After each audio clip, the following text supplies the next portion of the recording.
Umarangkada na ang 3rd Pioneers Pinzan Intercompany Basketball League sa Jizan Region sa Saudi. Ang pondong makakalap ay ipinadala ang pondong nakalap ay ipinadala sa patuloy na rehabilitasyon ng mga biktima ng Super Typhoon Yolanda. May balitang Middle East, si Andy Relong.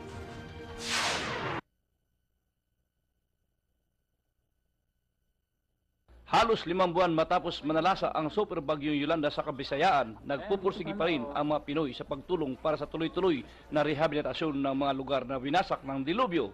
Dito sa Jizan Region, Saudi Arabia, suportado ng mga opisyalis ng mga iba-ibang kumpanyang lumahok sa 3rd Pioneers Pinoy sa Jizan Region o Pinsan, ang kanilang 3rd Intercompany Basketball League para sa mga biktima ng bagyong Yolanda. First of all, I would like to thank you for being here at the TV channel of Philippines, and I appreciate that so much. Well, I consider myself since day one I joined Saudi Arabia, and I always consider to be here to support the Filipino community. I always try to support our team to get funds on yearly basis. Bukod sa katutulong sila sa mga biktima ng kalamidad, bentahe rin sa kalusugan ang paliga. Para sa kasiyahan ng mga Pilipino dito, at yun namin para sa mga may layo rin sila sa mga gawain, alak, sugad. Isa kami sa mga bukas ang palad na tumulong sa Yolandang yan. Ang marinig namin na humingi ang komite ng tulong para sa assistance. Hindi kami nagdalawang isip na magbigay ng kahit kaunting halaga man lang.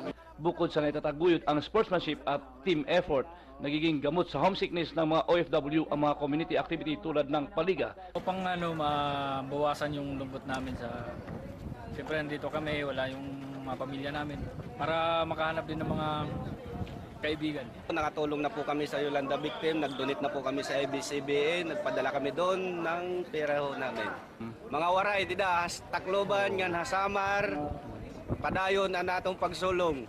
Kaya naman, suportado ito hindi lang ng mga kumpanya kundi ng Filipino community. O ano man contribute ng Jizan community, ayos lang, ibibigay namin sa inyo lahat.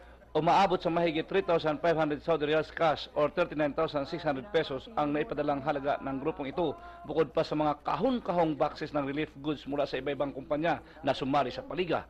Nagbabalita sa Middle East, Andre Lox, Jizan Region, Saudi Arabia.